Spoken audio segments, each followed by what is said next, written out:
অত্যন্ত চাঞ্চল্যকর অভিযোগ এবার করছেন খোদ মমতা বন্দ্যোপাধ্যায়। নবান্ন থেকে নাকি প্রশাসনের একাংশ খবর পাচার করছে, এমনটাই চাঞ্চল্যকর অভিযোগ মমতা বন্দ্যোপাধ্যায়। প্রশাসনিক প্রধান তথা রাজ্যের পুলিশ প্রধান তিনি নিজে করছেন।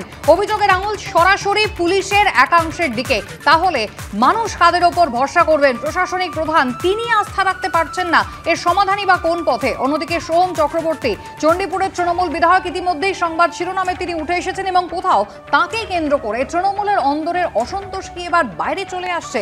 এই সব নিয়ে আমরা আলোচনা করব। আমাদের সঙ্গে যারা রয়েছেন প্রথমেই পরিচয় করে দেবো। দেবনারায়ণ সরকার রয়েছেন অভ্র সেন, চন্দন ঘোষ চৌধুরী এবং প্রাক্তন আইবি কর্তা গদাধর চট্টোপাধ্যায়। সবাইকে স্বাগত জানাই আলোচনায়।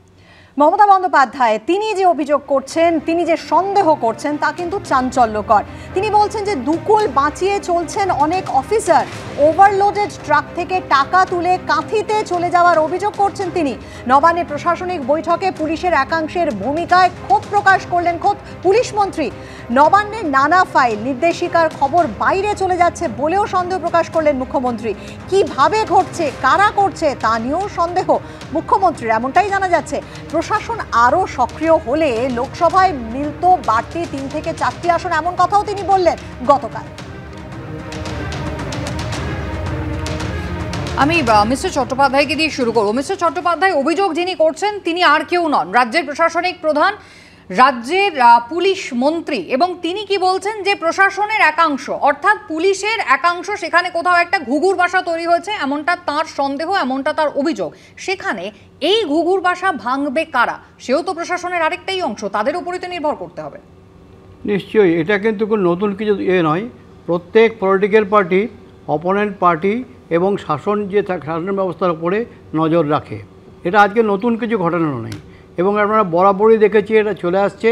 এবং এখানে যিনি পুলিশ মন্ত্রী থাকেন এবং পার্টিকুলারলি যিনি হোম সেক্রেটারি থাকেন তার উপরেই এই দায়িত্ব ন্যস্ত থাকে যে কারা ততটা বিশ্বাসযোগ্য, যেগুলো sensitive information, particularly policy matters এবং আদার যে রিলেটেড এগুলো, সেগুলো তাদের ট্রাস্টেড লোককেই দেওয়া হয়।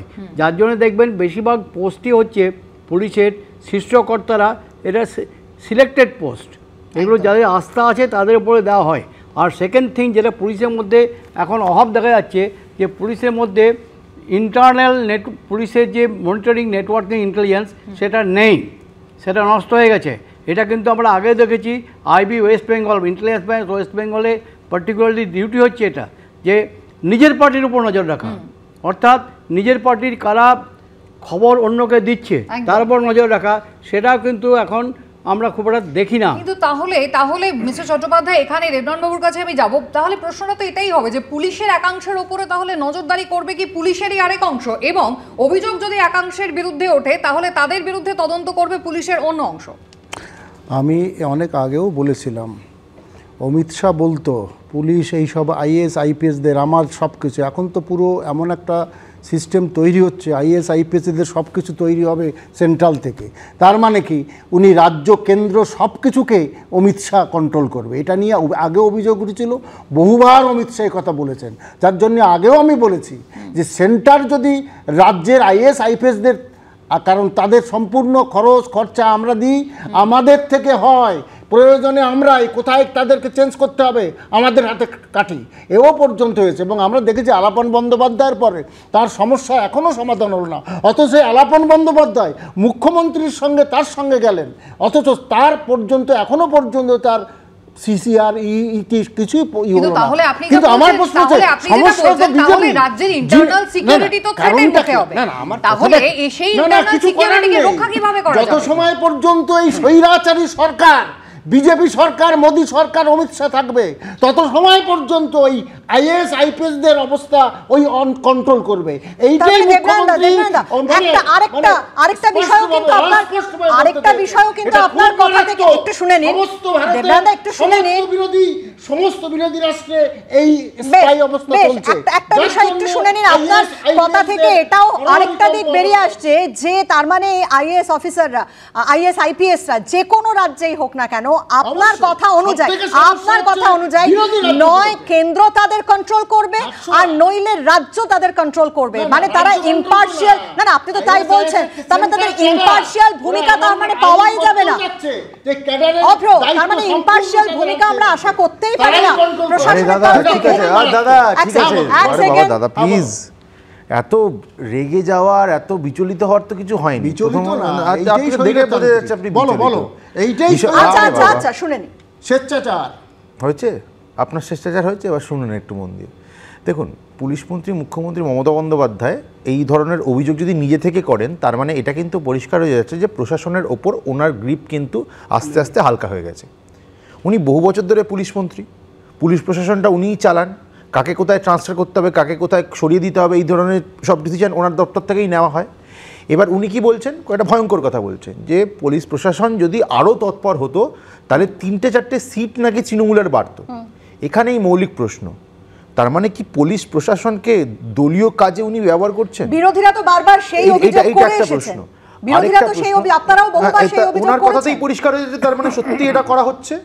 আর দ্বিতীয়ত তার মানে এটাও দাঁড়িয়ে যায় যে পুলিশ প্রশাসন আমাদের রাজ্যে তারা পক্ষপাত দুষ্ট, তারা আমাদের যে তৃণমূল কংগ্রেস নামক এই দলটা যারা ক্ষমতায় রয়েছে রাজ্যে তাদের হয়ে কাজ না করলেই তাদের বিরুদ্ধে এই ধরনের অভিযোগ স্বয়ং পুলিশ মন্ত্রী করছেন। এটা একটা ভয়ঙ্কর দিক। আর দ্বিতীয়ত উনি কি বলছেন, উনি বলছেন যে টাকা তুলে নাকি কোথাও এটা পাঠানো হচ্ছে। হ্যাঁ, এই ধরনের ভয়ঙ্কর অভিযোগ যদি পুলিশ মন্ত্রী নিজে আজকে দাঁড়িয়ে করেন তাহলে তো মৌলিক প্রশ্ন উঠছে, এই পুলিশেরই তো স্পেশাল ব্রাঞ্চ আছে, আমাদের ওয়েস্ট বেঙ্গল পুলিশের ডিটেকটিভ ডিপার্টমেন্ট আছে, তারা কি করছে? তাদের কাছে কোনো খোঁজ খবর নেই। এই ধরনের আউটরেজিয়াস একটা লাইন আমি অ্যাড করতে চাই, এই যে কাঁথিতে চলে যাচ্ছে এই কথা বলেছেন, সেটা কতটা তাৎপর্যপূর্ণ আমি জানতে চাইবো এই কারণেই, কারণ এর আগে বহুবার আমরা দেখেছি যে বিরোধী দলনেতা শুভেন্দু অধিকারী তিনি কিন্তু বহু ক্ষেত্রে এই কথা বলেছেন যে প্রশাসনের কিছু লোক তারা তো আমাকে ফোন করে করে সব জানান, অর্থাৎ সেই কথাটা কিন্তু শুভেন্দু অধিকারী বারবার বলেছেন। তার পরিপ্রেক্ষিতে এই বক্তব্য অন্য একটা আঙ্গিক কথাটা বলেছেন, তার সঙ্গে আপনি এই কথাটা লিঙ্ক করতে পারেন না। আর যদি এই কথাটা লিঙ্ক করারই হয় তাহলে মুখ্যমন্ত্রী সেই আরে দাঁড়ান আবার শুরু হলে আবার শুরু হলো দাঁড়ান। যদি মুখ্যমন্ত্রী বলো বলো বলো মুখ্যমন্ত্রী যদি সত্যিই মিন করে থাকেন যে কাঁথিতে টাকা কোনো বিজেপি নেতার বাড়িতে পৌঁছাচ্ছে, তাহলে কিন্তু পুলিশ মন্ত্রী হিসাবে মুখ্যমন্ত্রী হিসাবে ওনার নৈতিক এবং কর্তব্যের মধ্যে পড়ছে, নৈতিক দায়িত্ব কর্তব্য দুটোই, যে কার বাড়িতে পৌঁছাচ্ছে এটা উনি নাম করে বলে দেবেন। এবং যেহেতু উনি নিজে পুলিশ মন্ত্রী, উনি পুলিশ ইনভেস্টিগেশন শুরু করবেন, ব্যবস্থা নেবেন। আচ্ছা, সেই চন্দনদার কাছে যাই। নির্দিষ্ট করে কয়েকটা জিনিস, একদম লোকসভা নির্বাচন চলাকালীন খুব উল্লেখযোগ্য কয়েকটা ঘটনা ঘটেছিল। একদিকে মুখ্যমন্ত্রী এখন বলছেন এই ওভারলোডেড ট্রাকের কথা বলছেন, প্রশাসনের পুলিশ প্রশাসনের একাংশের দিকে তিনি আঙুল তুলছেন। তিনি কি বলছেন যে নির্দিষ্ট করে কাঁথির কথা বলছেন। কাঁথির ভোটের ফলাফল আমরা জানি, ঠিক লোকসভা নির্বাচন চলাকালীন ঠিক কাঁথির যখন ভোট ছিল, তমলুক লোকসভা কেন্দ্রের যখন ভোট ছিল, তার মাত্র কয়েক ঘন্টা আগে শুভেন্দু অধিকারীর বাড়িতে রাজ্যের পুলিশ চলে যায় এবং সেখানে একটা তল্লাশির ঘটনা ঘটে এবং সেটা নিয়ে একটা জলঘোলা হয়। কোথাও কি আপনার মনে হচ্ছে চন্দনদা এই পুরো ব্যাপারটা ইন্টারলিঙ্কড? এবং সেখানে আজকে মমতা বন্দ্যোপাধ্যায় বলছেন যে প্রশাসন যদি ঠিকভাবে কাজ করতো তাহলে আরও অন্তত 3 থেকে 4টে আসন বেশি পেত তৃণমূল। দেখো, এখানে আমি প্রথমেই বলবো, তুমি এখানে মুখ্যমন্ত্রীর কথা বলছো এবং প্রশাসনিকভাবে সেটাই সত্য হওয়া উচিত, কিন্তু উনি যে বিবৃতিটা দিয়েছেন সে বিবৃতিটা কমপ্লিটলি তৃণমূল নেত্রী হিসেবে দিয়েছেন, কারণ স্টেটমেন্ট এন্ড করেছে সেখানে তৃণমূলের আরও 2-4টে সিট বাড়তো। তার মানে উনি রাজনৈতিকভাবে পুলিশকে ব্যবহার করার একটা আঙ্গিককে প্রমাণ করে দিলেন, পরিষ্কার করে দিলেন। This is one point.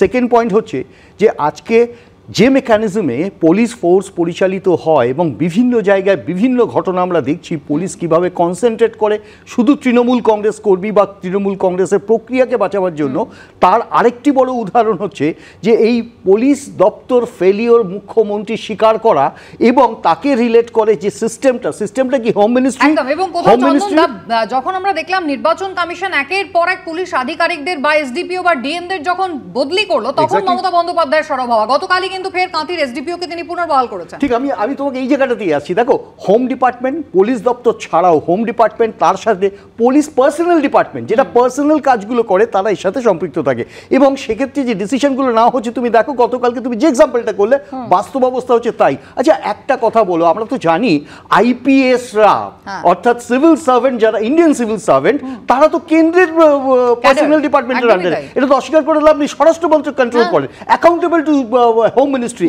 আমাকে বুঝতে হবে, মমতা ব্যানার্জি তো এরকম একজন আইপিএস অফিসারকে দেখে বলেছিলেন রাজ্যপাল তোমাকে ফোন করে, মনে আছে 2021-এর নির্বাচনের আগে রাজ্যপাল কি করেন। অর্থাৎ আমার প্রশ্নটা হচ্ছে যদি এদের বিভিন্ন কারণে সরিয়ে দেওয়া হয়, কোথাও কোথাও ডিস্ট্রিক্ট ম্যাজিস্ট্রেটকে সরিয়ে দেওয়া হচ্ছে, এসপিকে সরিয়ে দেওয়া হচ্ছে, এবং এটা প্রমাণ করবার জন্য যে তৃণমূলের ভোট বাড়েনি, সেক্ষেত্রে তুমি আর নতুন চক্রান্তের কি হদিস দেবে? এটাই তো ভুল, এটাই তো শেষ। এবং রামনবমীর ঘটনার পরে যখন অশান্তি হয়েছিল এবং সেখানে কিন্তু পুলিশ আধিকারিককে সরানো হয়েছিল, মমতা বন্দ্যোপাধ্যায় কিন্তু ঠিক সেখানেই সেই আশঙ্কাই প্রকাশ করেছিলেন যে এই যে পুলিশ আধিকারিককে সরিয়ে দেওয়া হলো এবং তারপরে রামনবমীর ঘটনা ঘটলো, তাহলে পরিস্থিতি নিয়ন্ত্রণে রাখা যাবে তো? মমতা বন্দ্যোপাধ্যায়ের আশঙ্কা এটাই। তবে ইতিমধ্যেই সোহম চক্রবর্তী সংবাদ শিরোনামে কিন্তু তিনিও উঠে এসেছেন। ভোটের সময় বিজেপি কর্মীদের গ্রেফতার করানো ও মারধরে চক্রান্ত করেছিলেন চণ্ডীপুরের তৃণমূল বিধায়ক সোহম চক্রবর্তী। মঙ্গলবার একটি অডিও পোস্ট করে এমনই অভিযোগ করলেন বিজেপি নেতা শঙ্কুদেব পণ্ডা। তার দাবি, অডিওতে তৃণমূল বিধায়ক ও তার প্রাক্তন পিএর কথোপকথন রয়েছে, যদিও সোহমের ঘনিষ্ঠ মহল যেটা দাবি করছে যে ওই ব্যক্তি কোনোদিনই সোহমের পিএ ছিলেন না। রেস্তোরাঁ মালিককে মারধরের ঘটনায় ইতিমধ্যেই চরম অস্বস্তিতে তৃণমূল বিধায়ক ও অভিনেতা সোহম চক্রবর্তী। তার মধ্যেই এবার নতুন বিতর্কের কেন্দ্রবিন্দুতে তিনি। আগেরবার অস্বস্তিতে পড়েছেন এই সিসিটিভি ফুটেজের জেরে, আর এবার তার বিরুদ্ধে বিজেপির হাতিয়ার একটি অডিও ক্লিপ। তৃণমূল বিধায়ক সোহম চক্রবর্তীকে ক্রিমিনাল বলে আক্রমণ করলেন বিজেপি নেতা শঙ্কুদেব পণ্ডা। আর যখন অ্যারেস্ট হয়ে বেল পেয়ে বেরোবে, বেল তো পাবে, বেল পেয়ে বেরোবে, ওদের জন্য মুখ ওদের ফ্যামিলির লোক না চিনতে পারে। হ্যাঁ, মঙ্গলবার সোশ্যাল মিডিয়ায় ভাইরাল এই অডিওটি আপলোড করেন শঙ্কুদেব পণ্ডা। তার দাবি, ভাইরাল অডিওয় প্রথমে যার গলা শোনা যাচ্ছে তিনি তৃণমূল বিধায়ক সোহম চক্রবর্তীর প্রাক্তন পার্সোনাল অ্যাসিস্ট্যান্ট মনীষ প্রামাণিক, আর দ্বিতীয় কণ্ঠস্বর খোদ তৃণমূল বিধায়কেরই, অর্থাৎ অভিনেতা সোহম চক্রবর্তী। দাদা বলুন। হ্যাঁ, কোথায় গেলে? আমি দাদা এই যে কাছাকাছি চলে এসেছি। আচ্ছা, তুমি এখন আছো তো? হ্যাঁ হ্যাঁ দাদা। তুমি তোমার ফুল টিমকে নিয়ে ডাকো, ঠিক আছে? ঠিক আছে, যেগুলো রয়েছে সব ফুল টিম ডাকো। আজকে ওখান থেকে আমরা যাবো, ভগবানপুর থানায় যাবো, ঘেরাও করবো যতক্ষণ না ছেলেগুলোকে অ্যারেস্ট হবে। ওকে দাদা, ঠিক আছে? আর যখন অ্যারেস্ট হয়ে বেল পেয়ে বেরোবে, বেল তো পাবে, বেল পেয়ে বেরোবে, ওদের জন্য মুখ ওদের ফ্যামিলির লোক না চিনতে পারে। হ্যাঁ দাদা, ওগুলো একটু ফোনে না বলে একটু সামনাসামনি বলছে। হ্যাঁ, সে ফোন হলে আমার ফোনে। ইতিমধ্যেই কণ্ঠস্বরটি তাঁর বলে স্বীকার করে নিয়েছেন মনীষ প্রামাণিক। একই সঙ্গে সোহম চক্রবর্তীর বিরুদ্ধে তাকে মিথ্যে মামলায় ফাঁসিয়ে দেওয়ার অভিযোগও করেছেন তিনি। সোহম আমাকে এই জায়গাটা একটু দায়িত্ব দিয়েছিল। 2021-এ আপনার যখন বিধানসভার ভোট হয়, তার আগে আমাকে এই গুরগ্রাম অঞ্চলটার উপরে দায়িত্ব দিয়েছিল, স্পেসিফিকলি গুরগ্রাম অঞ্চলটাকে যে একটু কন্ট্রোলে করতে হবে। ওনার কিছু ভিডিও বলতে পারেন বা অডিও কল রেকর্ড, কিছু ছবি আমি আমার নিজের সিকিউরিটি সেফটির জন্য আমি করে নিই। এইটা যখন উনি জানতে পারেন যে আমার মনীষের কাছে এই জিনিসগুলো রয়েছে, তখন উনি কি করেন, আমাকে 2 বছর জেল খাটিয়ে দেয়। কোডেন মিক্সচার মানে কাশি সিরাপের কেস দিয়ে NDPS 2 বছর আমাকে পুরো জেল খাটিয়ে দেয়। সোহম চণ্ডীপুরের নির্বাচন চলাকালীন এবং নির্বাচনের আগে এখানে একাধিক লোকজনকে অ্যাপয়েন্ট করেছিল। তাদের কাজ ছিল ভারতীয় জনতা পার্টির কর্মীদেরকে সরাসরি আক্রমণ করা। শুধু নিজে করেছে এমন নয়, তার পার্সোনাল সেক্রেটারি, তার সাথে সোহমের কথোপকথন, সেই সোহম কি ধরনের সিজনড ক্রিমিনাল। পরে অফিসিয়ালি তার এই পিএ কে তিনি একাধিক নির্দেশ দিয়েছেন, একাধিক কাজকর্ম করিয়েছেন। শুধু আমাদের করিয়েছেন, তার প্রাক্তন পিএ মনীষকে তিনি গ্রেপ্তার করিয়েছিলেন NDPS এর মামলায়। মানুষের রায় মাথা পেতে নিতে না পেরে এখনো তারা সস্তার রাজনীতি করার চেষ্টা করছে। বিজেপিকে বলবো, গোহারান হেরেছেন, কিছুদিন শীত ঘুমে থাকুন, এই সস্তার নাটক আরো করবেন না। এই বিষয়ে প্রতিক্রিয়ার জন্য সোহম চক্রবর্তীর সঙ্গে একাধিকবার যোগাযোগ করা হলেও তিনি ফোন ধরেননি, উত্তর দেননি মেসেজেরও। তবে সোহমের ঘনিষ্ঠ মহলের দাবি, মনীষ প্রামাণিক কোনোদিন সোহম চক্রবর্তীর পিএ ছিলেন না। অর্ণব মুখোপাধ্যায়, পার্থপ্রতিম ঘোষ ও বিটন চক্রবর্তীর রিপোর্ট, ABP আনন্দ। দেবনাথবাবু, দলের তো কিছু কোড অফ কন্ডাক্ট থাকে, একজন জনপ্রতিনিধি আর আপনি তো এক নই। শুনুন, প্রথম কথা হচ্ছে এই টেপ ঠিক কিনা, কিন্তু যে বক্তব্যগুলো উঠে আসছে যদি ঠিক হয়, মোটেই এটাকে সমর্থন করা যায় না। এত আধিপত্যবাদ, মানে অহমিকাবাদ, উদ্যোগ তো স্বীকার করা যায় না। দল দিও- কি না, ব্যবস্থা এই, নিয়েছে? কথাটা বলো না। এই, আপনি আগের বার থামান নিয়ে আমাকে না, আপনি না, উত্তর দিন এবার আস্তে, দল কি ব্যবস্থা নিয়েছে আচ্ছা আচ্ছা উত্তর দিন আচ্ছা, আচ্ছা, আগে কথা বলে যাচ্ছে তখন থেকে। উত্তর দল ব্যবস্থা কি আরে নেবে? আপনি তো দলের না, না, দালালি নিশ্চয়ই করতে না, আসছেন। নিশ্চয়ই। আপনি বলুন না। না, না, সত্য আপনি কিনা তো আপনি দলের বলুন। দালালি করতে You আসছেন। have to prove আপনি it. উত্তর দিন। you have উত্তরটা to আপনাকে prove দিতে it. হবে। আরে নিশ্চয়ই prove- হ্যাঁ, prove দিন। করতে- নিশ্চয়ই prove করতে কি হবে। নিশ্চয়ই? শোনো, তোমাদের কি পুরো- নিশ্চয়ই? তোমরা ধাক্কা দিলেও তোমাদের নামে মার যে দিলেও FIR হয় আছে না। কি ব্যবস্থা নিয়েছে তোমরা- পুলিশ বলুন।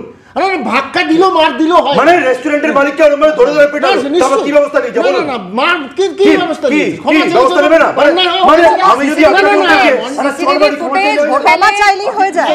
রেস্টুরেন্টের মালিককে মারধরে সিসিটিভি ফুটেজটা দেখেছেন তো দেবনারায়ণ বাবু?